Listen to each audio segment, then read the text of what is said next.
وحده لا شريك له وأشهد أن محمدا عبده ورسوله أما بعد فأعوذ بالله من الشيطان الرجيم بسم الله الرحمن الرحيم إنا أنزلناه في ليلة القدر وما أدراك ما ليلة القدر ليلة القدر خير من ألف شهر تنزل الملائكة والروح فيها بإذن ربهم من كل أمر سلام هي حتى مطلع الفجر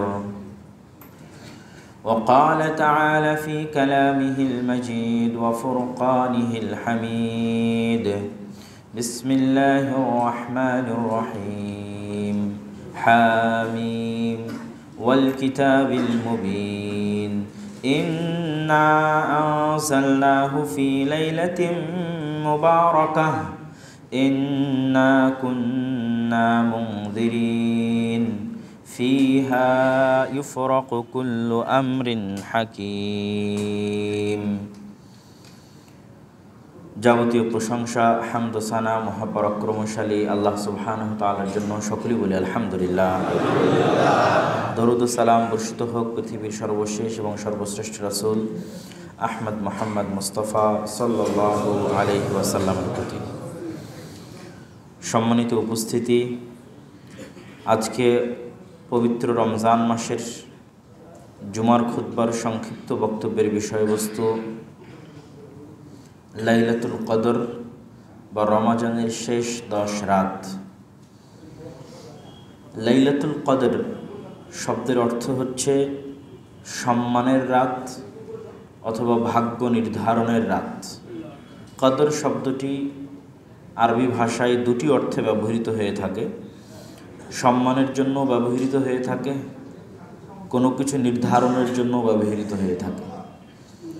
যদি আমরা সম্মানের জন্য ব্যবহার করি তাহলে অর্থ হবে এই রাত অনেক সম্মানিত রাত, এবং এই রাত যারা জাগ্রত করবে অথবা ইবাদত করবে তারাও এই রাতের উসিলায় সম্মানিত হবে।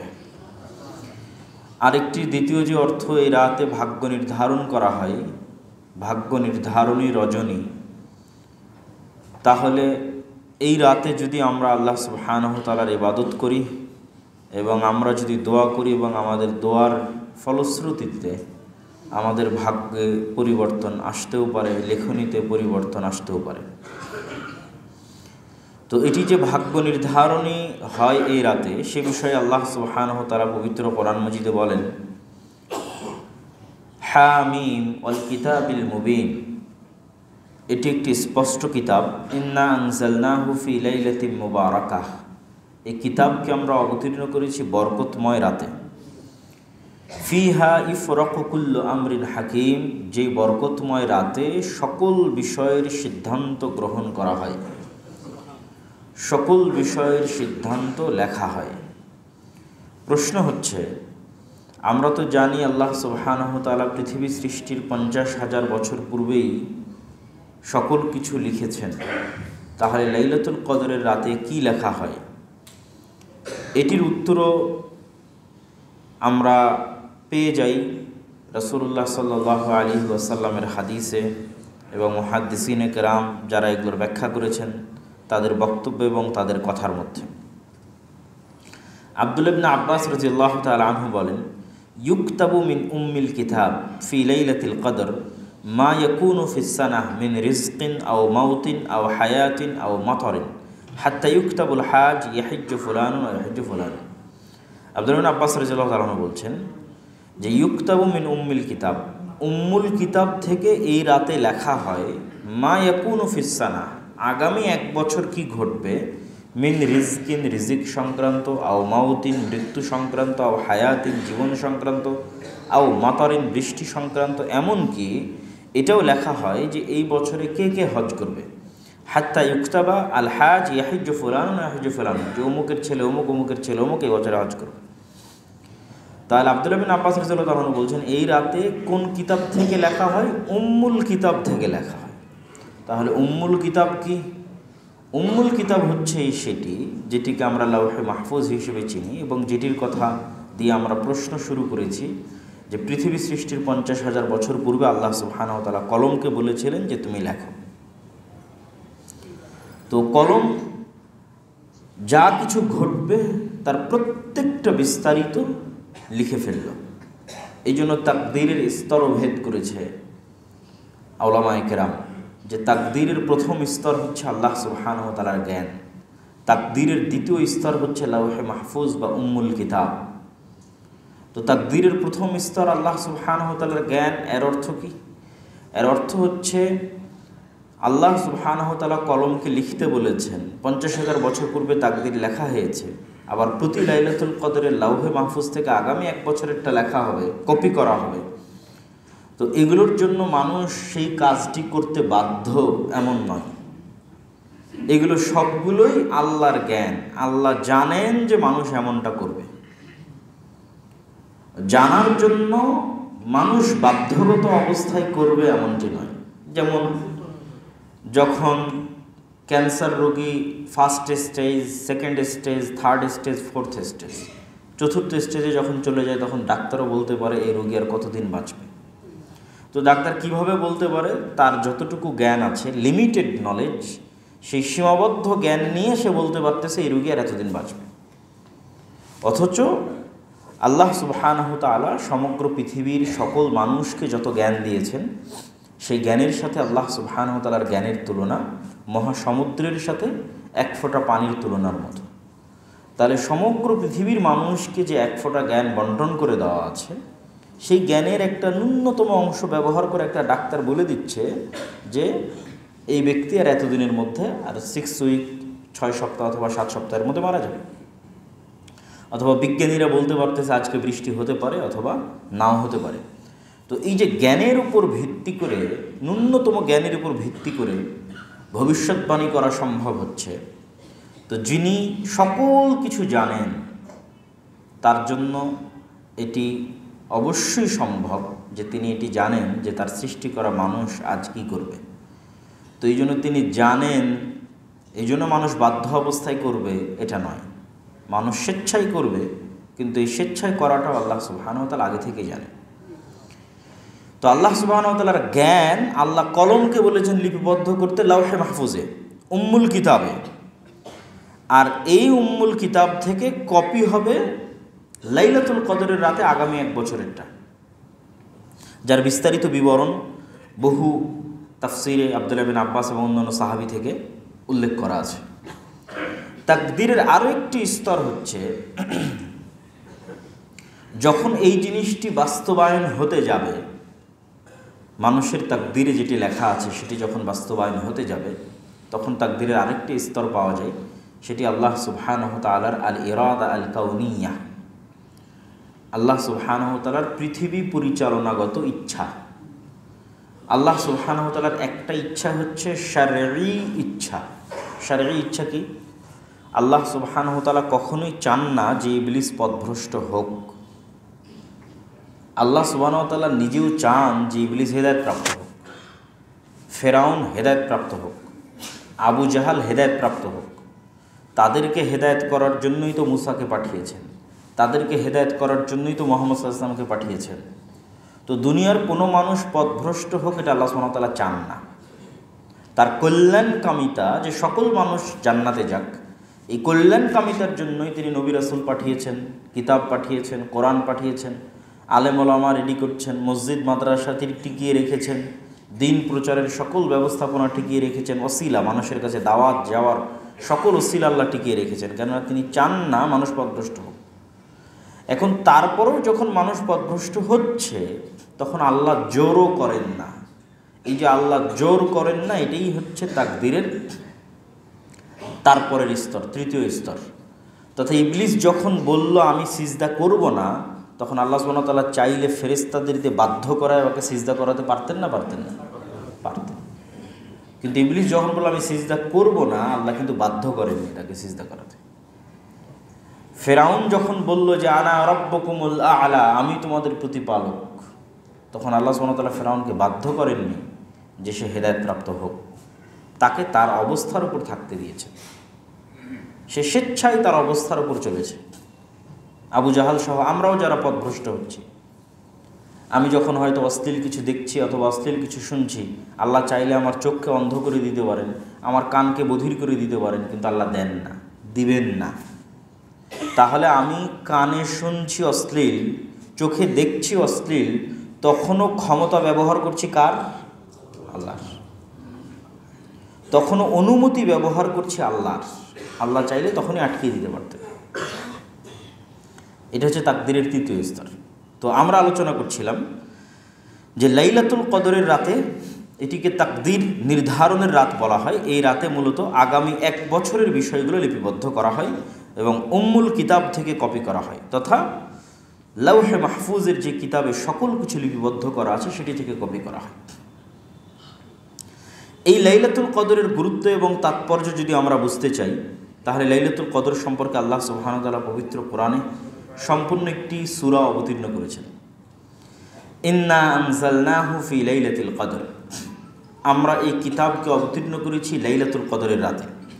ওয়ামা আদরাকা মা লাইলাতুল কদর, তোমরা কি জানো লাইলাতুল কদর কি?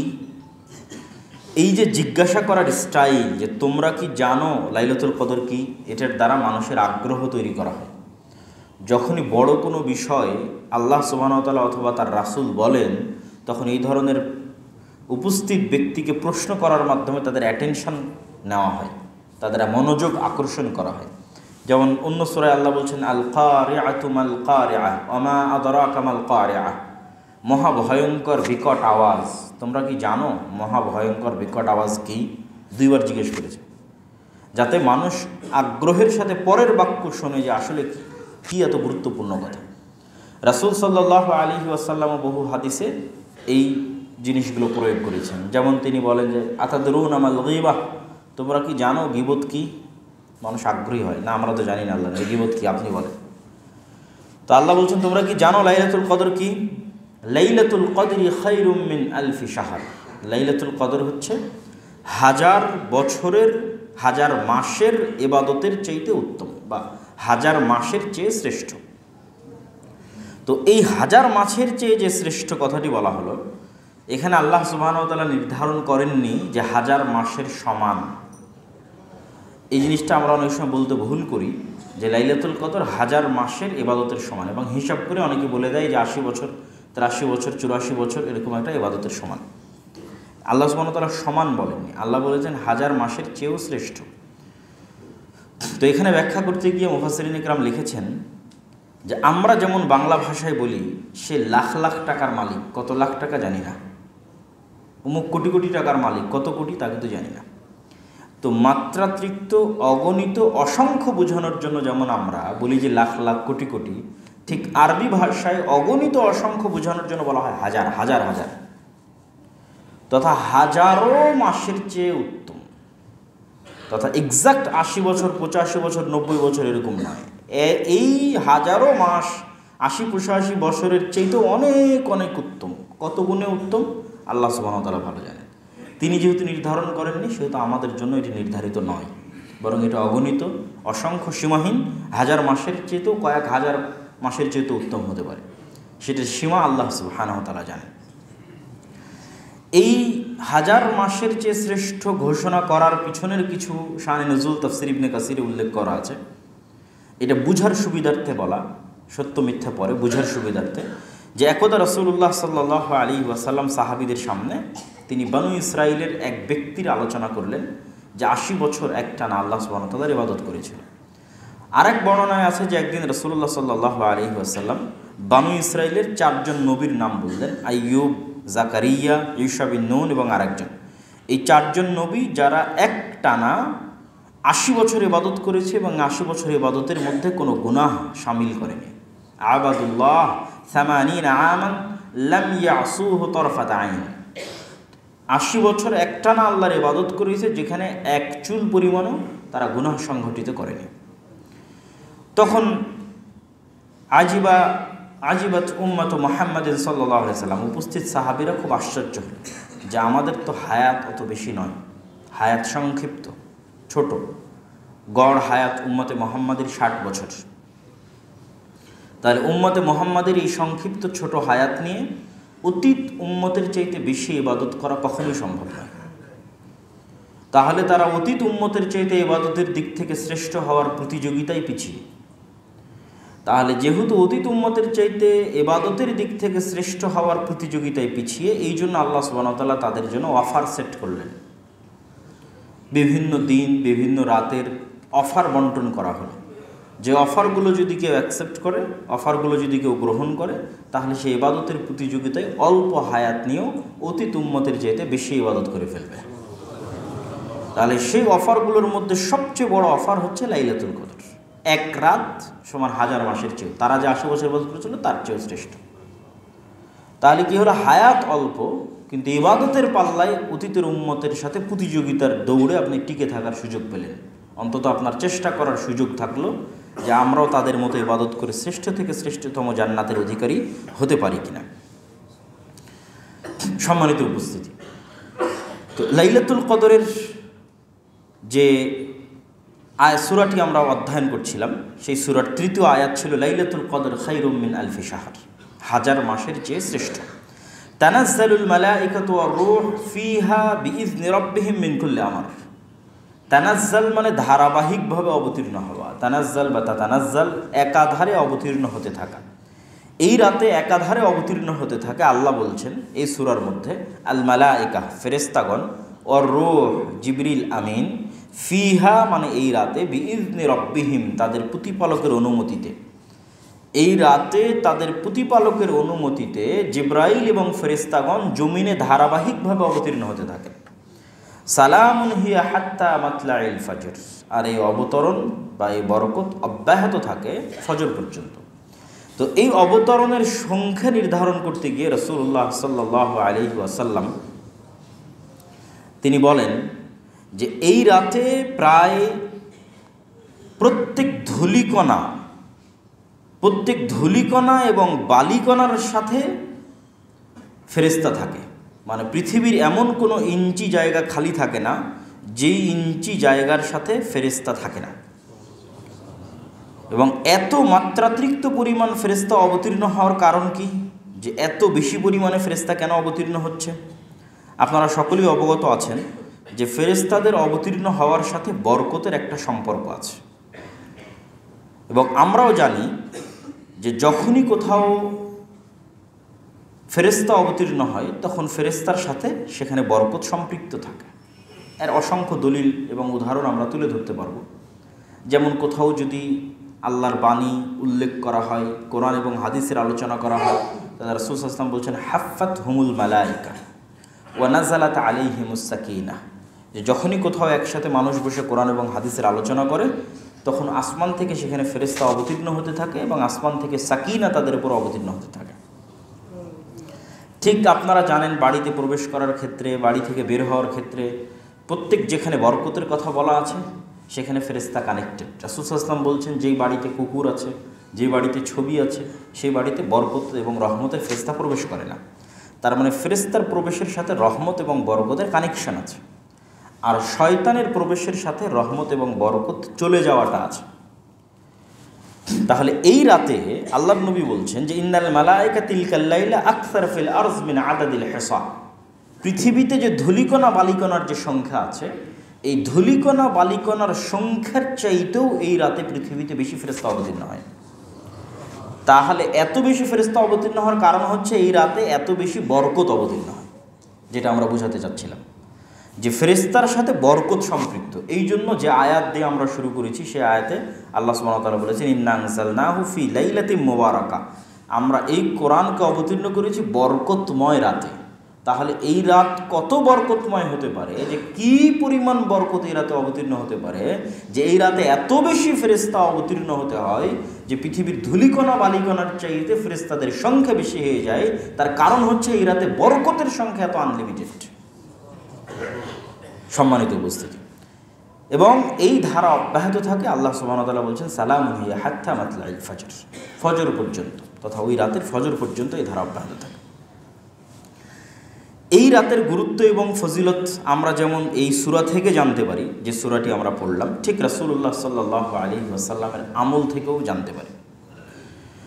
আন আয়েশা উম্মুল মুমিনিন রাদিয়াল্লাহু তাআলা আনহা, আয়েশা রাদিয়াল্লাহু তাআলা আনহা থেকে বর্ণিত, তিনি বলেন, কানান নবিয়্যু সাল্লাল্লাহু আলাইহি ওয়াসাল্লাম ইযা দাখালাল আশরু শাদ্দা মিযরাহ, যখনই শেষ 10 রাত প্রবেশ করত তখনই রাসূলুল্লাহ সাল্লাল্লাহু আলাইহি ওয়াসাল্লাম তার জামা কাপড় গুটিয়ে নিতেন, লুঙ্গি কাঁচা মারতেন বা নেংটি মারতেন।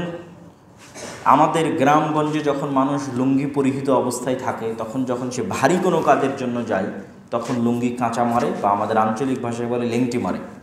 ঠিক মেয়েরা যখন কোনো কাজ করে তখন শাড়ির আঁচল অথবা ওড়না কোমরের সাথে বাঁধে। তো এইটা একটা প্রতীকী শব্দ যে আল্লাহর নবী তার গামছা তার কোমরের সাথে বেঁধে নিতেন বা তার লুঙ্গিতে কাঁচা মারতেন, এটা একটা প্রতীকী অর্থ। তথা একটা বড় কাজ করার জন্য মানুষ যেমন প্রস্তুতি নেয়, এই শেষ 10 রাত আসলে আল্লাহর নবী তেমন প্রস্তুতি নিতেন। প্রস্তুতির কঠিনতা, ভয়াবহতা, ব্যাপকতা বোঝানোর জন্য এই বাক্য ব্যবহার করা আছে। ওয়া আহইয়া লাইলাহু ওয়া আইকাদা আহলাহু, তিনি নিজে রাত জাগতেন এবং তার পরিবার পরিজনকে রাত জাগাতেন। শুধু নিজে জেগেই ক্ষান্ত হতেন না, পরিবার পরিজনকেও জাগাতেন। আয়েশা রাদিয়াল্লাহু তাআলা আনহা আরেক হাদিসে বলেন, কানা রাসূলুল্লাহ সাল্লাল্লাহু আলাইহি ওয়াসাল্লাম ইয়াজতাহিদু ফিল আশরিল আওয়াখির মা লা ইয়াজতাহিদু ফি গায়রি, আল্লাহর নবী পুরো রমজানের শেষ 10 দিন 10 রাতে যা পরিশ্রম করতেন পুরো রমজানের আর অন্য সময়ে অথবা সারা বছরের অন্য সময় ইবাদতের জন্য এত পরিশ্রম করতেন না। তাহলে সারা বছরের সবচেয়ে বেশি ইবাদত আমাদের নবী মুহাম্মদ সাল্লাল্লাহু আলাইহি ওয়াসাল্লাম কোন সময় করতেন? রমজানের শেষ 10 রাতে, যা তিনি সারা বছরেও করতেন না, এমনকি রমজানের অন্য সময়ও করতেন না। শেষ 10 রাতে তিনি যত পরিশ্রম করতেন। এবং লাইলাতুল কদর সম্পর্কে আর এক হাদিসে বলা আছে, মান হুরিমা লাইলাতুল কদর ফাকাদ হুরিমা খায়রাহা, অন্য riwayat আছে ফাকাদ হুরিমাল খায়রা কুল্লা, যে ব্যক্তি লাইলাতুল কদর থেকে বঞ্চিত হয়ে গেল সে পুরো রমজানের কল্যাণ থেকে বঞ্চিত হয়ে গেল, সারা বছরের কল্যাণ থেকে বঞ্চিত হয়ে গেল, পৃথিবীর সকল কল্যাণ থেকে বঞ্চিত হয়ে গেল। তাহলে লাইলাতুল কদরের কল্যাণ থেকে বঞ্চিত হওয়া অনেক বড় লস প্রজেক্ট, যে কেউ এই অফারটা অ্যাকসেপ্ট করতে পারল না। সম্মানিত উপস্থিতি, লাইলাতুল কদরের সবচেয়ে যে বড় ফজিলত যা আমরা রমজানের শুরু থেকে শুনে আসতেছি সেটি হচ্ছে রাসূলুল্লাহ সাল্লাল্লাহু আলাইহি ওয়াসাল্লাম বলেন, আবু হুরায়রা রাদিয়াল্লাহু তাআলা থেকে বর্ণিত, মান কামা লাইলাতুল কদরি ঈমানান ওয়া ইহতিসাবান গুফিরা লাহু মা তাকাদ্দামা মিন যামবিহি, যে ব্যক্তি লাইলাতুল কদর পেয়ে গেল, লাইলাতুল কদরে ইবাদত করার সুযোগ পেল, তথা কেউ তো জানে না লাইলাতুল কদর কবে, তো চেষ্টা করতে করতে কেউ লাইলাতুল কদর পেয়ে গেছে এবং সে লাইলাতুল কদর জাগ্রত করে আল্লাহর ইবাদত করেছে, তাহলে যে লাইলাতুল কদর জাগতে পারলো তার ভাগ্যে মিলে গেল, চান্স পেয়ে গেল, তার অতীতের সকল গুনাহ ক্ষমা হয়ে গেল। এটা হচ্ছে লাইলাতুল কদরের সবচেয়ে বড় ফজিলত, যেখানে পুরো রমজান মাসের জন্য এই ফজিলত দেওয়া আছে। যে রমজান মাসে 30 দিন একটানা সিয়াম পালন করলে অতীতের সকল গুনাহ ক্ষমা হবে, তাহলে অতীতের সকল গুনাহ ক্ষমা নেওয়ার জন্য 30 দিন না খেয়ে থাকতে হচ্ছে। তারপরের বাক্য কি? যে ব্যক্তি রমজান মাসের প্রত্যেক রাতে তারাবির সালাত আদায় করবে, তাহলে প্রত্যেক রাতে 8-3-11 রাকাত তারাবির সালাত আদায় করে টানা 29-30 দিন আদায় করার পর কি ফজিলত পাওয়া যাচ্ছে? অতীতের সকল গুনাহ। তাহলে একদিকে 30 দিনের সিয়াম, একদিকে 30 দিনের তারাবি, আর একদিকে শুধু এক রাতের ইবাদত, ফজিলত সমান। তথা 30 দিন পরিশ্রম করে সিয়াম পালন করে আমি যে ফজিলত পাচ্ছি সেই ফজিলত আমি শুধু এক রাতের ইবাদতের ভিত্তিতে পেয়ে যাচ্ছি, সেটা হচ্ছে লাইলাতুল কদর। তাহলে লাইলাতুল কদরের গুরুত্ব এবং তাৎপর্য আশা করি আমাদের কাছে স্পষ্ট। এবার আমরা রাসূলুল্লাহ সাল্লাল্লাহু আলাইহি ওয়াসাল্লামের কিছু হাদিস দেখব যে লাইলাতুল কদর কোন দিনে হতে পারে, এবং তারপরে আমরা দেখব লাইলাতুল কদরের আলামত এবং চিহ্ন, এবং তারপরে আমরা দেখব যদি বুঝতে পারি লাইলাতুল কদর কোন দিন, তাহলে আমরা সেই দিনে কিভাবে আল্লাহর ইবাদত করতে পারি। তাহলে লাইলাতুল কদর কোন দিনে হতে পারে? একটা লম্বা হাদিস বলি, সেই হাদিস থেকে আমাদের কাছে বেশি স্পষ্ট হবে। আন আবি সাঈদ আল-খুদরি রাদিয়াল্লাহু তাআলা আনহু, আবু সাঈদ খুদরি রাদিয়াল্লাহু তাআলা থেকে বর্ণিত, তিনি বলেন, আন্না রাসূলুল্লাহ সাল্লাল্লাহু আলাইহি ওয়াসাল্লাম ইতাকাফাল 10 আল-আউয়াল মিন রমাদান, আল্লাহর নবী রমাজানের প্রথম 10 দিন লাইলাতুল কদর খোঁজার জন্য মসজিদে ইতিকাফ করলেন।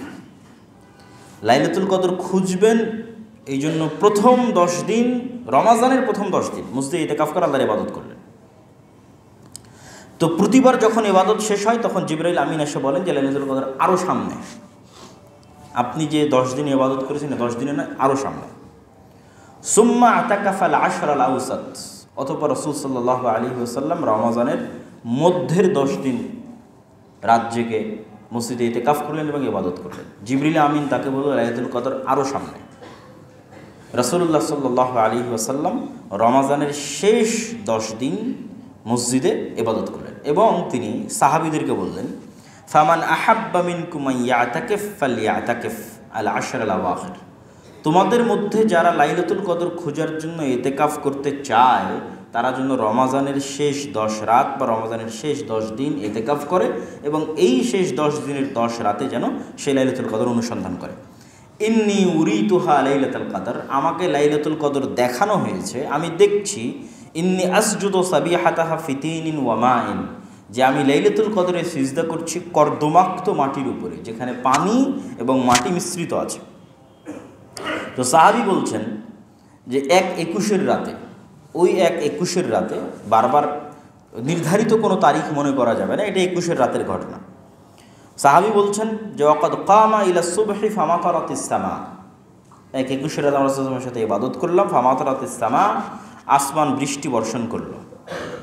ফাআবসারতু তিনা ওয়াল মা ফাখারাজা হিনা ফারাগা মিন সালাতিস সুবহি, আমরা কর্দমাক্ত পানি এবং মাটির উপরেই সালাত আদায় করলাম। এমনকি সকালবেলা যখন আল্লাহর নবী মসজিদ থেকে বের হচ্ছিলেন, ওয়া জাবিনুহু ওয়া রাউসাতু আনফিহি ফীহিমা তিন ওয়াল মা, আল্লাহর নবীর কপালে এবং নাকে সিজদার সময় তিনি যে কর্দমাক্ত মাটি দিয়ে এবং পানি দিয়ে সিজদা করেছেন, সেই মাটি এবং কাদা পানি তার কপালে এবং তার নাকে লেগেছিল।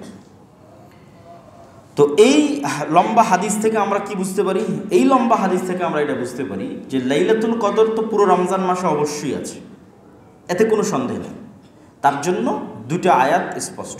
দুটো আয়াত কি? আল্লাহ বলছেন শাহরু রমাদান আল্লাযী উনজিলা ফীহিল কোরআন, রমাজান মাসে কোরআন অবতীর্ণ হয়েছে। আর এক আয়াতে আল্লাহ সুবহানাহু ওয়া তাআলা বলছেন ইন্না আনজালনাহু ফি লাইলাতুল কদর, আমরা লাইলাতুল কদরে কোরআন অবতীর্ণ করেছি। তার মানে লাইলাতুল কদর কোথায় আছে? রমাজানে আছে। তাহলে রমাজানের পুরো 30 দিনই লাইলাতুল কদর আছে, এতে কোনো সন্দেহ নেই। কিন্তু শেষ 10 রাত অথবা শেষ 10 রাতের বিজোড় রাত সম্পর্কে অত্যাধিক পরিমাণ হাদিস রাসূলুল্লাহ সাল্লাল্লাহু আলাইহি ওয়াসাল্লামের পক্ষ থেকে এসেছে। তাহাররাউ লাইলাতুল কদরি ফিল আশরিল আওয়াখির বা ইলতামিসুহা ফিল আশরিল আওয়াখির, তোমরা লাইলাতুল কদর খুঁজো শেষ 10 রাতে অথবা শেষ 10 রাতের বিজোড় রাতে। তবে রাসূলুল্লাহ সাল্লাল্লাহু আলাইহি ওয়াসাল্লামকে লাইলাতুল কদর দেখানো হয়েছিল এবং তিনি সেটা ভুলে গেছেন, এটাও তিনি বলেছেন। তিনি বলেছেন যে আমি লাইলাতুল কদর আমাকে দেখানো হয়েছে এবং আমি তোমাদের জন্য লাইলাতুল কদর বলার জন্য বের হয়ে আসলাম। বের হয়ে আসার পর দেখি তালাহা ফুলানুন ওয়া ফুলানুন, দুইজন ব্যক্তি পরস্পরে ঝগড়া করছে। ফারুফিয়াত, ফলত তাদের এই ঝগড়া মিটাতে গিয়ে আমার নিকট থেকে লাইলাতুল কদর উঠিয়ে নেওয়া হয়েছে। ওয়া আসা আন ইয়াকুনা খায়রান লাকুম, আর আমার নিকট থেকে লাইলাতুল কদরের জ্ঞান যে উঠিয়ে নেওয়া হয়েছে আমি মনে করি এটাতে তোমাদের জন্য কল্যাণ আছে। কি কল্যাণ আছে? যে যদি আল্লাহ সুবহানাহু ওয়া তাআলা প্রশ্নপত্র ফাঁস করে দিতেন তাহলে প্রতিযোগিতার গুরুত্ব কমে যেত। প্রশ্নপত্র যখন ফাঁস, যে এটাই প্রশ্ন, এই দিনেই লাইলাতুল কদর, তাহলে তো সবার জন্য সমান সুযোগ। এখানে কে কত বেশি পরিশ্রম করছে, কে কত বেশি প্রতিযোগিতা করছে এবং চেষ্টা করছে, সেটা কিন্তু মাপার আর কোনো ব্যবস্থা থাকলো না। যখন প্রশ্নপত্র ফাঁস হয়নি তখন যে যেমন পরিশ্রম করবে তার পাওয়ার চান্স তেমন।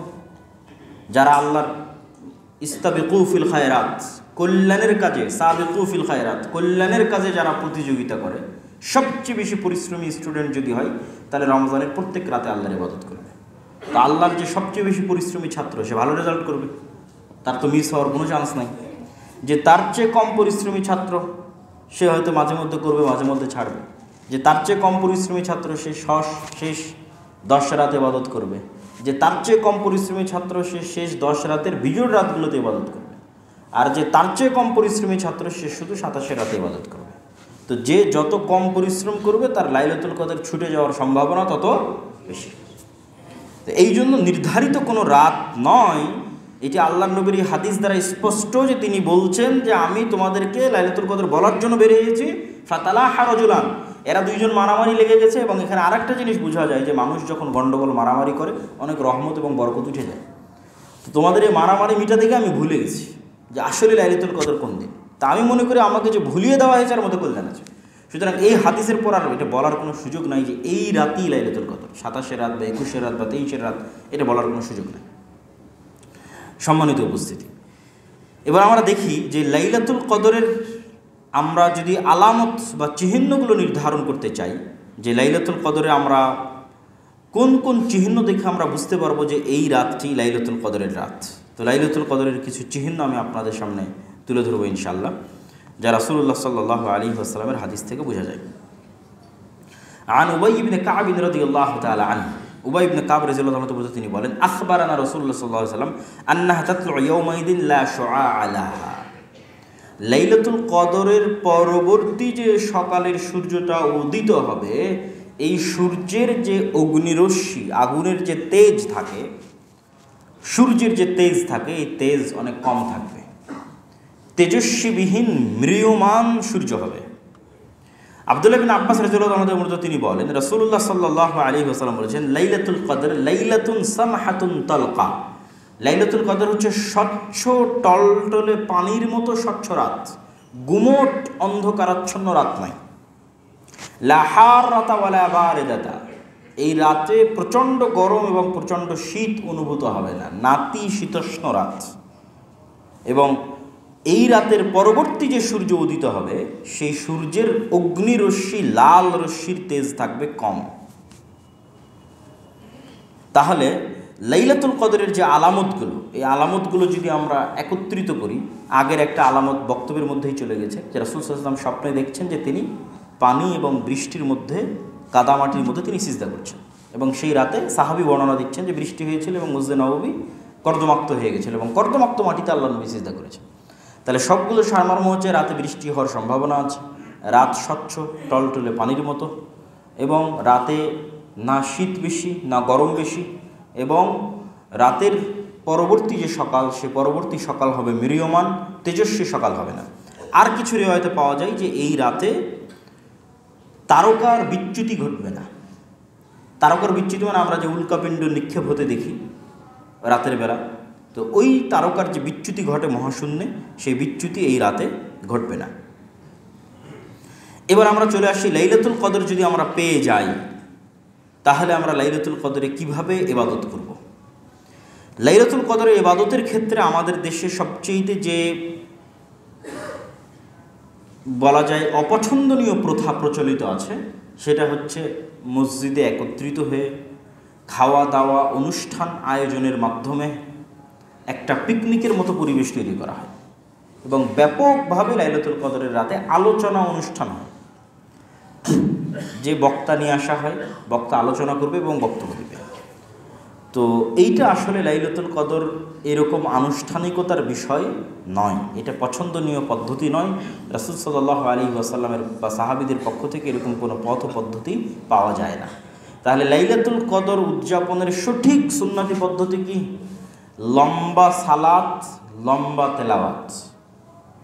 আপনি পুরো কোরআন পড়েন, পুরো হাদিস পড়েন, আল্লাহর নবীর সমগ্র জীবনী পড়েন, আমি যেটা বলছি এর বাইরে যাবেন না। আপনি বলবেন যে আমার তো কোরআন পড়তে ভালো লাগে, আমার জিকির আজকার তাসবিহ তাহলিল করতে ভালো লাগে, আমার দোয়া করতে ভালো লাগে। আপনি বলেন কোন কাজটা আপনি সালাতের মধ্যে করতে পারবেন না? এবং আল্লাহর নবীর ইতিহাস খুলে পড়ে দেখেন, আয়েশা রাদিয়াল্লাহু তাআলা কি বলছে, লা তাসআল আন তুলিহিন্না ওয়া হুসনিহিন্না। আল্লাহর নবীর এক একটা রুকু সূরা বাকারা তেলাওয়াতের সমান হতো, এক একটা সিজদা সূরা আলে ইমরান তেলাওয়াতের সমান হতো। আয়েশা রাদিয়াল্লাহু বলছে, তোমরা এটার লম্বা সম্পর্কে, যেটা কত দীর্ঘ হতো এবং এটার সৌন্দর্যতা সম্পর্কে আমাকে জিজ্ঞেস করিও না। তাহলে আপনি সালাতে দাঁড়িয়ে এবার তেলাওয়াত করছেন, কত আপনার কোরআন তেলাওয়াত করার ইচ্ছা, সেটা এবার আপনি সালাতে দাঁড়িয়ে তেলাওয়াত করেন। তাহলে সালাতের মধ্যেই তেলাওয়াত হচ্ছে, লম্বা তেলাওয়াত। আপনার কত তাসবিহ তাহলিল করার ইচ্ছা, সুবহান রাব্বিয়াল আযীম, সুবহান রাব্বিয়াল আলা, নিজেই তাসবিহ। তো লম্বা রুকুর মাধ্যমে আপনি হাজার হাজার তাসবিহ পাঠ করতে পারছেন। লম্বা সিজদার মাধ্যমে আপনি হাজার হাজার তাসবিহ পাঠ করতে পারছেন।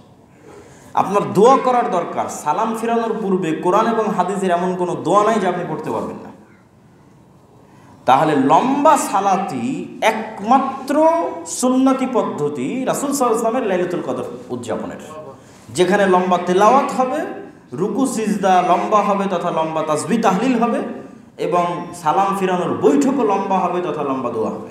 হ্যাঁ, এর বাইরেও মানুষ পার্সোনালি কোরআন তেলাওয়াত করতে পারে, জিকির আজকার করতে পারে, দোয়া করতে পারে, সেটা আমরা নিষেধ করছি না, অবশ্যই করা যাবে। কিন্তু সুন্নতি পদ্ধতির কথা বলতেছি যে পুরো 11 রাকাত সালাত আদায় করতে পুরো রাত শেষ হয়ে যাবে। এটা হচ্ছে রাসূল সাল্লাল্লাহু আলাইহি সাল্লামের লাইলাতুল কদর উদযাপনের সবচেয়ে সুন্নতি এবং সবচেয়ে উত্তম পদ্ধতি। আর যদি আমরা জানতে পারি, রাসূল সাল্লাল্লাহু আলাইহি আয়েশা রাদিয়াল্লাহু আনহা জিজ্ঞেস করছে যে ইন ওয়াফাকতু লাইলাতুল কদর, যদি আমার ভাগ্যে মিলে যায় লাইলাতুল কদর, বুঝতে পারি মনে হচ্ছে আজকে লাইলাতুল কদর, তাহলে আল্লাহ বলছেন আল্লাহুম্মা ইন্নাকা আফুউন তুহিব্বুল আফওয়া ফাআফু আন্নি, যে আল্লাহ আপনি ক্ষমাশীল, ক্ষমাকে ভালোবাসেন, আমাকে ক্ষমা করে দেন। তো এখানে এই কথা থেকে একটা শিক্ষা আছে যে শুধু লাইলাতুল কদর নয়, যে কোনো দিনে যে কোনো সময় মানুষ যদি বুঝতে পারে যে এটা দোয়া কবুলের মুহূর্ত, বা সে আল্লাহ সুবহানাহু ওয়া তাআলার খুব কাছাকাছি এবং খুব নিকটে পৌঁছে গেছে এবং খুব বেশি ক্রন্দনের সাথে আল্লাহর কাছে দোয়া করতে পারছে, তাহলে মানুষের যদি একটা জিনিসই চাওয়ার সুযোগ দেওয়া হয়, তাহলে মানুষকে কোন জিনিসটা চাওয়া উচিত? ক্ষমা। যে মানুষকে কোনো কিছু চাওয়ার সুযোগ দেওয়া হলে যেটা মেনে নেওয়া হবে, তাহলে মানুষের চাওয়া উচিত কোনটা? ক্ষমা। কেন ক্ষমা চাওয়া উচিত? মানুষের অনেক কিছু চাওয়ার আছে, কিন্তু ক্ষমা কেন চাওয়া উচিত? ক্ষমা এই জন্য চাওয়া উচিত যে পৃথিবীর কেউই তার নিজের আমলের উপর দিয়ে জান্নাতে যেতে পারবে না। এমনকি নবী রাসূলগণ পর্যন্ত কিয়ামতের মাঠে আতঙ্কিত থাকবে তাদের নিজ নিজ তাদের কাছ থেকে সংঘটিত হওয়া ভুলের কারণে, যে আজকে কিয়ামতের মাঠে আল্লাহ তাদেরকে ক্ষমা করবেন কিনা। তথা নবী রাসূল থেকে শুরু করে ওলিয়া উলিয়া থেকে শুরু করে বুজুর্গানে দিন থেকে শুরু করে আলেম ওলামা হুজুর থেকে শুরু করে ইবাদত গুজার তাকওয়াবান পরহেজগার মানুষ থেকে শুরু করে তাহাজ্জুদ গুজার মানুষ থেকে শুরু করে সবার সবচেয়ে বড় প্রয়োজন কি? ক্ষমা। যে আল্লাহ সুবহানাহু ওয়া তাআলা যেন তাকে ক্ষমা করে দেয়। কেন না কেউ বলতে পারবে না যে আমি আমার আমলের জোরে আজকে জান্নাতে প্রবেশ করব।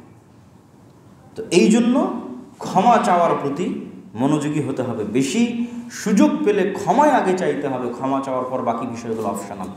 যে আল্লাহ যদি আমাকে ক্ষমা করেন, আল্লাহ যদি আমার প্রতি দয়া এবং রহমত করেন, তারপর আর কী কী চাওয়ার আছে সেটা আমি আল্লাহ সুবহানাহু ওয়া তাআলার কাছে চাইব। সম্মানিত উপস্থিতি, তাহলে লাইলাতুল কদরের এই সংক্ষিপ্ত আলোচনার যদি আমরা সারমর্ম করি, তাহলে লাইলাতুল কদর বরকতময় রাত, লাইলাতুল কদর ভাগ্য নির্ধারণের রজনী, লাইলাতুল কদর সম্মানের রাত, লাইলাতুল কদর রমজান মাসের মধ্যে আছে। লাইলাতুল কদরে এত বেশি পরিমাণে ফেরেশতা অবতীর্ণ হয় যে পৃথিবীর ধূলিকণা বালিকণার মতো ফেরেশতা অবতীর্ণ হয়। কেন এত বেশি ফেরেশতা অবতীর্ণ হয়? কেননা বরকত এত বেশি পরিমাণে অবতীর্ণ হয় যে বরকতের কারণে ফেরেশতা এত বেশি পরিমাণে লাইলাতুল কদরের রাতে অবতীর্ণ হয়। লাইলাতুল কদর লাইলাতুল কদরের রাতে জাগার জন্য রাসূল সাল্লাল্লাহু আলাইহি ওয়াসাল্লাম ব্যাপক প্রস্তুতি নিতেন, নিজে জাগতেন, পরিবার পরিজনকে জাগাতেন। সারা জীবনে তিনি যা পরিশ্রম করতেন তার চেয়ে বেশি পরিশ্রম করতেন রমজানের শেষ 10 রাতের জন্য। সেই ব্যাপক প্রস্তুতি আমাদের থাকতে হবে। পরিবার পরিজন নিয়ে যে আমরা ব্যাপক প্রস্তুতি নিব, যে আমরা আজকের রাত থেকেই রমজানের শেষ 10 রাতে প্রবেশ করতেছি, তাহলে আমরাও যেন রাসূল সাল্লাল্লাহু আলাইহি ওয়াসাল্লামের মতো এরকম প্রস্তুতি নিয়ে এই শেষ 10 রাতে আল্লাহর ইবাদত করতে পারি। আল্লাহ আমাদের সেই তৌফিক দান করুক, আল্লাহুম্মা আমিন। তারপরে কি? তারপরে লাইলাতুল কদরের ফজিলত অসংখ্য। তার মধ্যে সবচেয়ে বড় ফজিলত হচ্ছে এক রাত 1000 মাসের সমান না, 1000 মাসের চেয়ে শ্রেষ্ঠ। এবং এই অফার অ্যাকসেপ্ট করার মাধ্যমে অতীতের উম্মতের চাইতে জান্নাতে ভালো জায়গায় পৌঁছার প্রতিযোগিতায় আপনি এগিয়ে যাবেন। কেননা মানুষ তার আমল অনুযায়ী জান্নাতে তার স্থান নির্ধারিত হবে। এবং জান্নাতে যাওয়ার পর জান্নাতীদের সবচেয়ে বড় আফসোস হবে, কেন আরেকটু বেশি আমল করলাম না, তাহলে আরেকটু বেশি সুযোগ সুবিধা পাওয়া যেত। আর কেন একটু বেশি অফার অ্যাকসেপ্ট করলাম না, তাহলে আরেকটু বেশি ভালো জায়গায় থাকতাম। তো জান্নাতে যখন আপনি অন্য উম্মতদের চাইতে বেস্ট, আরও ভালো, আরও উত্তম জায়গায় পৌঁছতে চাইবেন, তখন আপনাকে অফার বেশি অ্যাকসেপ্ট করতে হবে। তার মধ্যে সবচেয়ে বড় একটা অফার হচ্ছে এই রাতের ইবাদত, যা পুরো রমজান মাসের 30 দিনের সিয়াম সমান যে অফার, এক রাতের ইবাদত সমান সেই অফার। অতীতের সকল গুনাহ ক্ষমা হয়ে যাওয়া 1000 মাসের ইবাদতের চাইতে শ্রেষ্ঠ। তার পাশাপাশি এই রাতের সময় নির্ধারণের জন্য কোনো দিনকে নির্ধারণ করা যাবে না। পুরো রমজান মাসে ইবাদত করবে সবচেয়ে বেশি পরিশ্রমী ছাত্ররা। আর যদি সবচেয়ে কম পরিশ্রম করতে চান, তবুও দিন নির্ধারণ করা যাবে না। রমজানের শেষ 10 রাতের বিজয় রাতে ইবাদত করতে হবে। এটা পরিশ্রমের সর্বনিম্ন মাত্রা। দিন নির্ধারণ করা যাবে না, কারণ দিন নির্ধারণের কোনো দলিল নেই। রাসূল সাল্লাল্লাহু আলাইহি ওয়াসাল্লাম নিজে বলছেন, আমি ভুলে গেছি কোন দিন লাইলাতুল কদরের রাত। আর লাইলাতুল কদরের রাতের আলামত কি? লাইলাতুল কদরের রাতের আলামত হচ্ছে বৃষ্টি হতে পারে, নাতিশীতোষ্ণ রাত হবে, স্বচ্ছ টলটলে রাত হবে, গুমট অন্ধকারাচ্ছন্ন নয়, পরের দিনের সূর্য অত তেজস্বী হবে না। আর লাইলাতুল কদরের দোয়া করার সুযোগ পেলে আল্লাহর কাছে ক্ষমা চাইতে হবে। আর লাইলাতুল কদরের ইবাদতের নামে কোনো আনুষ্ঠানিকতা করা যাবে না, বরং লম্বা সালাত, লম্বা জিকির আজকার, লম্বা রুকু এবং লম্বা সিজদার মাধ্যমে ইবাদত করতে হবে। আল্লাহ আমাদের কবুল করুক, আল্লাহ আমিন। বক্তব্যের শেষের দিকে এসে জরুরি কিছু কথা। প্রথম জরুরি কথা হচ্ছে আমাদের ফিলিস্তিনের মুসলিম ভাই এবং বোন যারা, গাজার যে মুসলিম ভাই এবং বোন যারা গত 1.5-2 বছর যাবৎ যাদের উপর টানা ভয়াবহ গণহত্যা চালানোর পর যে যুদ্ধবিরতি হয়েছিল, সেই যুদ্ধবিরতি লঙ্ঘন করে রমজানের রাতে যেখানে আমরা শান্তশিষ্ট পরিবেশে সাহারি এবং ইফতার করছি, এইরকম বরকতময় মাসেও তাদের উপর বর্বর হামলা পরিচালনা করা হচ্ছে, যাতে আমাদের অন্তর খুবই কষ্টিত এবং আমরা এই হামলার তীব্র নিন্দা জানাই। এবং এর সাথে সংক্ষিপ্ত আমাদের শিক্ষণীয় বিষয় হচ্ছে, এরপর আমার বিস্তারিত 3 পর্বের বক্তব্য আছে, এরপর আমার বিস্তারিত বই লেখা আছে, ফিলিস্তিন ও সমসাময়িক মুসলিম বিশ্ব আর মসজিদে আকসা ও ফিলিস্তিন নামে 3 পর্বের ধারাবাহিক বক্তব্য আছে আল ইতিসাম টিভিতে। তো সেই আলোচনা যারা আগ্রহী তারা সেখানে শুনে দেখতে পারেন। সারমর্ম হচ্ছে, মসজিদে আকসা মুসলিম উম্মার জন্য 3য় ফজিলতপূর্ণ জায়গা, যেখানে মানুষ ইবাদতের উদ্দেশ্যে সফর করতে পারে। আর পৃথিবীর কোথাও ইবাদতের উদ্দেশ্যে সফর করা জায়েজ নাই। মসজিদে হারাম মক্কা, মসজিদে নববী এবং মসজিদে আকসা, এই 3টে জায়গা ছাড়া আর কোথাও আমি নেকি বেশি হবে এই মর্মে সফর করব ইবাদতের জন্য, এটা হারাম। যে আপনি এখান থেকে জামিয়া সালাফিয়াতে গিয়ে ইবাদত করলে বেশি নেকি হবে, দারুল উলুম দেওবন্দে গিয়ে ইবাদত করলে বেশি নেকি হবে, বা আজহার বিশ্ববিদ্যালয়, মদিনা ইসলাম বিশ্ববিদ্যালয়ে গিয়ে ইবাদত করলে বেশি নেকি হবে, এই উদ্দেশ্যে যদি কেউ সফর করে, সফর হারাম হবে। একমাত্র 3টে জায়গায় মানুষ ইবাদতের উদ্দেশ্যে সফর করতে পারে: মক্কার হারাম, কাবাঘর, মসজিদে নববী এবং মসজিদে আকসা। আর মসজিদে আকসা হচ্ছে পৃথিবীর 2য় নির্মিত মসজিদ, আর কাবাঘর হচ্ছে পৃথিবীর 1ম নির্মিত মসজিদ। সহিহ হাদিস দ্বারা প্রমাণিত, 2টোর মধ্যে ব্যবধান 40 বছর। ইব্রাহিম এবং ইসমাইল আলাইহিসসালাম মিলে কাবাঘর তৈরি করেছিলেন, আর ইসহাক এবং ইয়াকুব বা ইব্রাহিম আলাইহিস সালামের পরবর্তী কোনো সন্তান তারা মসজিদে আকসা তৈরি করেছেন। এবং মসজিদে আকসা এখন যে ভিত্তির উপর আছে, এটা দাউদ এবং সুলাইমান আলাইহিসসালামের সময় তৈরি করা। আমরা যে সবুজ গম্বুজওয়ালা মসজিদটা দেখি, সেটা মসজিদে আকসা না। হ্যাঁ, পুরো যে গ্রাউন্ডটা, উঁচু যে পুরো গ্রাউন্ডটা আছে, সেটা পুরোটাই বরকতময়। সেখানে খ্রিস্টানদের গির্জা আছে, সেখানে ইহুদিদের সিনাগগ আছে। কিন্তু ওমর রাদিয়াল্লাহু তাআলা যখন মসজিদে আকসা বিজয় করেন, তখন মসজিদে আকসা বিজয় করে উনি কোথায় সালাত আদায় করবেন এটা জায়গা নির্ধারণ করছিলেন। তো বিজ্ঞ পাদ্রী বলতেছিল, আপনি গির্জাতে সালাত আদায় করেন। তারপরে কেউ বলছিল, যেখানে ইহুদিদের সবচেয়ে বড় পাথর, যে পাথরের তারা ইবাদত করে, তারা মনে করে এটা পৃথিবীর শুরুর পাথর, কেউ বলছিল ওখানে গিয়ে ইবাদত করে। তো কোনোটাই ওমর রাদিয়াল্লাহু তাআলার পছন্দ হয়নি। তিনি বললেন যে এখান থেকে কেবলা কোন দিকে, মানে কাবা কোন দিকে, তবে কাবাই দিকে। তাহলে কাবা যেই দিকে, সেটার যেটা শেষ মাথা, ওই শেষ মাথায় গিয়ে উনি প্রচণ্ড ধুলাবালি আবর্জনা পাথর পড়েছিল, সাহাবীদের নিয়ে সেটা পরিষ্কার করা শুরু করলেন। পরিষ্কার করে ওখানে সালাত আদায় করলেন। ওটাই কিবলি মসজিদ হিসেবে সেখানে পরিচিত, মসজিদ আকসা হিসেবে পরিচিত। কিয়ামতের পূর্ব মুহূর্তের অনেক ভয়ঙ্কর এবং ভয়াবহ ঘটনাগুলো এই আরজ শাম, সিরিয়া কেন্দ্রিক সংঘটিত। সিরিয়া মানে আজকের সিরিয়া না, হাদিসে যখনই শাম বা সিরিয়া বলা হবে, তখন তার মধ্যে আজকের সিরিয়া অন্তর্ভুক্ত, লেবাননও অন্তর্ভুক্ত, জর্ডানও অন্তর্ভুক্ত, ইসরায়েলও অন্তর্ভুক্ত, ফিলিস্তিনও অন্তর্ভুক্ত। এই পুরো এরিয়াটা অন্তর্ভুক্ত। এরা অল্প অল্প দেশ একটা আরেকটার সাথে পাশাপাশি লেগে আছে, পুরোটাই সিরিয়া। সাহাবীরা যখন সিরিয়া বিজয় করেন, তখন এই পুরোটাই বিজয় করেছেন। আজকের ফিলিস্তিন, আজকের ইসরায়েল, আজকের লেবানন, আজকের জর্ডান এবং আজকের সিরিয়া। এবং কিয়ামতের পূর্ব মুহূর্তের সকল ঘটনা এখানে সংঘটিত হবে। দাজ্জালকে হত্যা করা হবে জেরুজালেমে, যেখানে মসজিদ আকসা আছে, সেই জেরুজালেমের বাবুল লুদ নামক জায়গায়। ঈসা আলাইহিস সালাম কোথায় অবতীর্ণ হবে? দামেস্কের মসজিদে অবতীর্ণ হবে। সুতরাং এই জায়গাকে কেন্দ্র করে যে রত্নস্নাত এবং রক্ত প্রবাহিত হবে, এটা স্বাভাবিক ঘটনা। এই জন্য মুসলমানদের হতাশার কিছু নাই, বরং আসলেই ইহুদিদের জুলুমের মাত্রা এত বেশি হবে যে জুলুমের মাত্রার কারণে প্রকৃতি তাদের বিরুদ্ধে চলে যাবে। এটা এই হাদিসটা আমি আগে বুঝতাম না, যে রাসূল সাল্লাল্লাহু আলাইহি ওয়াসাল্লাম বলতেছেন যে পাথর বলবে, হে মুসলিম সৈন্য, এখানে ইহুদি লুকিয়ে আছে, তাকে হত্যা করো। গাছ বলবে যে হে মুসলিম মুজাহিদ, এই যে এখানে ইহুদি লুকিয়ে আছে, তাকে হত্যা করো। কেন পাথর এবং গাছ কথা বলবে? মানে ইহুদিদের অত্যাচারের মাত্রা এত বেশি হবে যে অত্যাচারের মাত্রার কারণে আল্লাহর প্রকৃতি তাদের বিরুদ্ধে চলে যাবে, আল্লাহর সৃষ্টি তাদের বিরুদ্ধে চলে যাবে। মানুষ তো তাদের বিরুদ্ধে যাবেই। অত্যাচারের মাত্রা সহ্য করতে না পেরে পৃথিবীর আল্লাহর সৃষ্টিজীব তাদের বিরুদ্ধে চলে যাবে, তথা পাথর তাদের বিরুদ্ধে চলে যাবে, গাছ তাদের বিরুদ্ধে চলে যাবে, মাটি তাদের বিরুদ্ধে চলে যাবে। রাসূল সাল্লাল্লাহু আলাইহি ওয়াসাল্লাম হাদিসে বলেছে। তো সেই পরিমাণ অত্যাচার তো তারা করবে। তবে আমাদের বাঁচার এবং মুক্তির রাস্তা আসলে হচ্ছে রাসূল সাল্লাল্লাহু আলাইহি ওয়াসাল্লামের সুন্নাত এবং ইসলামের দিকে ফিরে যাওয়া, মুসলমানদের চারিত্রিক উন্নয়ন। যা আমি আমার বহু বক্তব্যে বলেছি যে মুসলমানেরা বাহ্যিক আচার অনুষ্ঠানের দিক থেকে মুসলমান আছে, কিন্তু নৈতিকতা এবং চরিত্রের দিক থেকে তা রাসূল সাল্লাল্লাহু আলাইহি ওয়াসাল্লামের ধারে কাছেও নাই। রাসূল সাল্লাল্লাহু আলাইহি ওয়াসাল্লামের সত্যবাদিতা, আমানতদারিতা, ন্যায়পরায়ণতার চুল পরিমাণ কাছাকাছিও বর্তমান মুসলিম উম্মাহ নাই। ব্যক্তিত্ব, পার্সোনালিটি, নেতৃত্বের গুণাবলী এগুলোতে নাই।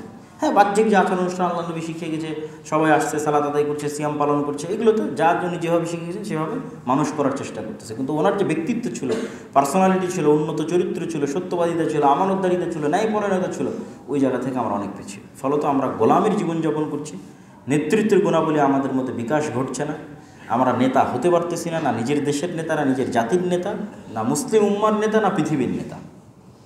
অথচ আমাদেরকে হওয়া উচিত ছিল পুরো পৃথিবীর নেতা। এই জন্য আল্লাহ ইকবাল বলেছেন, সাবাক ফিরসে পার আদালত কা, সুজাআত কা, সাদাকাত কা, লিয়া যায়গা তুবসে কাম দুনিয়া কি ইমামাত কা। যে মুসলমানেরা তোমাদের মধ্যে সবই ঠিকঠাক আছে, সালাত সিয়াম হজ জাকাত তোমরা সবই ঠিকঠাক করতেছো, যে জিনিসগুলো তোমরা ছেড়ে দিয়েছো সেটা কি? সত্য বলা ছেড়ে দিয়েছো, ন্যায় পরায়ণতা ছেড়ে দিয়েছো, আল্লাহ নবীর যেটা চারিত্রিক গুণাবলী ছিল সেগুলো ছেড়ে দিয়েছো। তোমরা নতুন করে সত্য বলা শিখো, নতুন করে ন্যায় পরায়ণ হওয়া শিখো, আল্লাহ পুনরায় তোমাদের দিয়ে পুরো পৃথিবীর নেতৃত্বের কাজ নেবেন। কেননা এই গুণগুলো ছাড়া আপনি কখনো নেতা হতে পারবেন না। সেই জায়গায় আমরা শুধু সাধারণ মানুষ না, আলেম ওলামা, মসজিদ মাদ্রাসা সবাই পিছিয়ে। এবং প্রত্যেক জায়গায় গিয়ে দেখবেন যে ওখানে সমস্যা আছে। মসজিদে হোক, মাদ্রাসা হোক, ইসলামী দল হোক, সংগঠন হোক, ন্যায় পরায়ণতায় ত্রুটি আছে। তাহলে তো আমরা নিজের জায়গায় ন্যায় প্রতিষ্ঠা করতে পারিনি, কীভাবে মুসলিম রাষ্ট্রে, মুসলিম দেশে বা পুরো পৃথিবীতে ন্যায় প্রতিষ্ঠা করব? ইসলামের রাষ্ট্র ব্যবস্থার অপর নামই হচ্ছে ন্যায়, যেটা ঈসা আলাইহিস সালামের ক্ষেত্রে আল্লাহ নবী বলেছেন যে হাকামান মুকসিতা, যে তিনি ন্যায় বিচার প্রতিষ্ঠাকারী শাসক হবেন। এটা ব্র্যান্ডিং, ইসলামের রাষ্ট্র ব্যবস্থার ব্র্যান্ডিং। তো ঈসা আলাইহিস সালাম যদি নিজে ন্যায় পরায়ণ না হন, উনি কীভাবে ন্যায় বিচার প্রতিষ্ঠা করবেন? তো আল্লাহ সুবহানাহু ওয়া তাআলা আমাদের এই ঘটনাগুলো থেকে শিক্ষা নেওয়ার তৌফিক দান করুক, আল্লাহুম্মা আমিন। আর রমাদানের এই শেষ 10 দিনে আমাদের বেশি বেশি দান, সাদাকা এবং জাকাত, এটা একটা বড় ইবাদতের অংশ। এটা এই জন্য নয় যে আমাদের প্রয়োজন, এই জন্য নয়, বরং আমাদেরও করা উচিত। কেননা এটাও আর একটা অফারের মতো ব্যবস্থা। মানুষ ওই যে বললাম না, তার ইবাদতের সে গ্যারেন্টি দিতে পারবে না, কেন মানুষ দুর্বল। আপনি নিজেও বলতে পারবেন না যে আপনি 2 রাকাত সালাত পূর্ণ মনোযোগের সাথে, ইখলাসের সাথে আদায় করেছেন। এমন কোনো 2 রাকাত সালাত আপনার জীবনে আছে কিনা যেখানে দুনিয়ার কথা আপনার স্মরণ হয়নি? বলতে পারবেন না।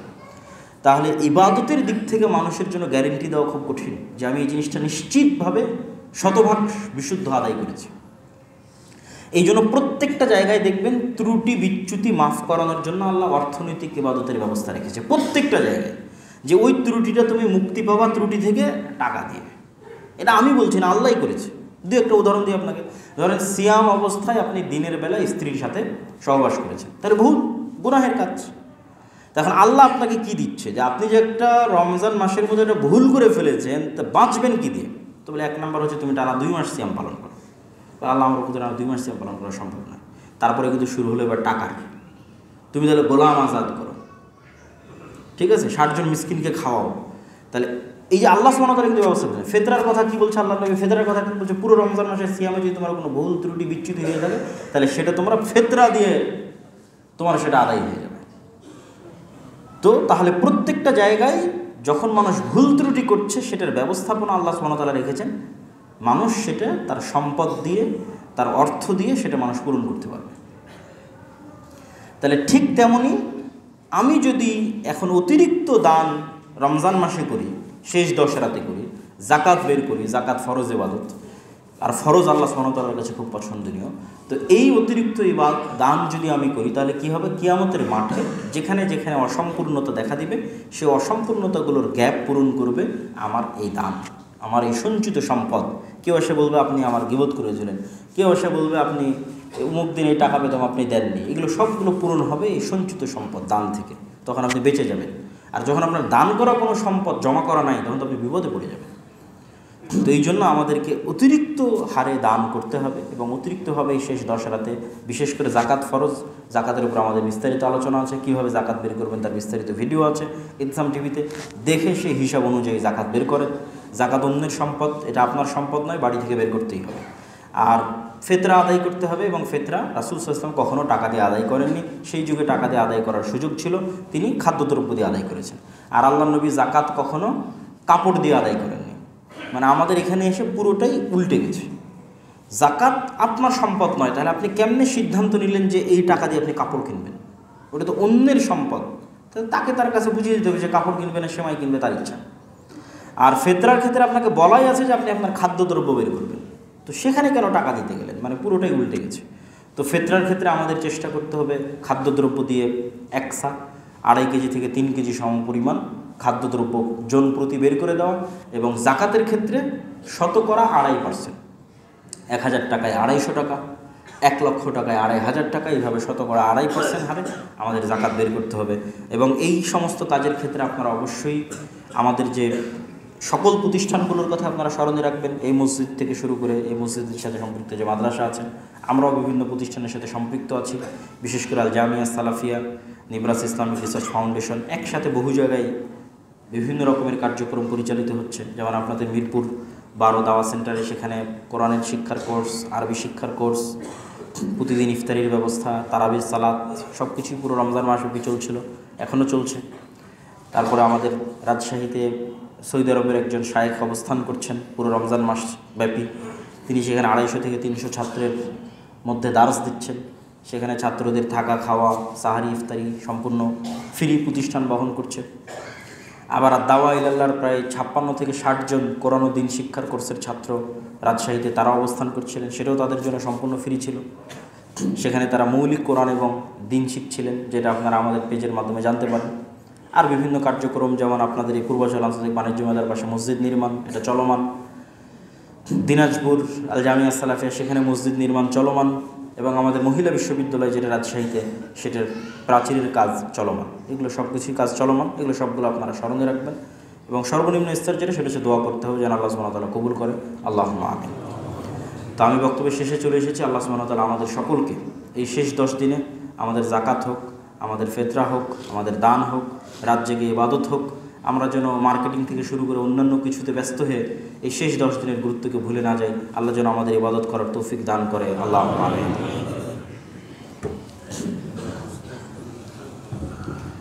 আলহামদুলিল্লাহি ওয়াহদা ওয়াসসালাতু ওয়াসসালামু আলা মান লা নাবিয়্যা বা'দাহু। ইয়া আইয়ুহাল্লাযীনা আমানু সাল্লু আলাইহি ওয়া সাল্লিমু তাসলিমা। আল্লাহুম্মা সাল্লি আলা মুহাম্মাদ ওয়া আলা আলি মুহাম্মাদ কামা সাল্লাইতা আলা ইব্রাহিম ওয়া আলা আলি ইব্রাহিম ইন্নাকা হামিদুম মাজিদ। اللهم بارك على محمد وعلى آل محمد كما باركت على إبراهيم وعلى آل إبراهيم إنك حميد مجيد. ربنا ظلمنا أنفسنا وإن لم تغفر لنا وترحمنا لنكونن من الخاسرين. ربنا ظلمنا أنفسنا وإن لم تغفر لنا وترحمنا لنكونن من الخاسرين. ربنا ظلمنا أنفسنا وإن لم تغفر لنا وترحمنا لنكونن من الخاسرين.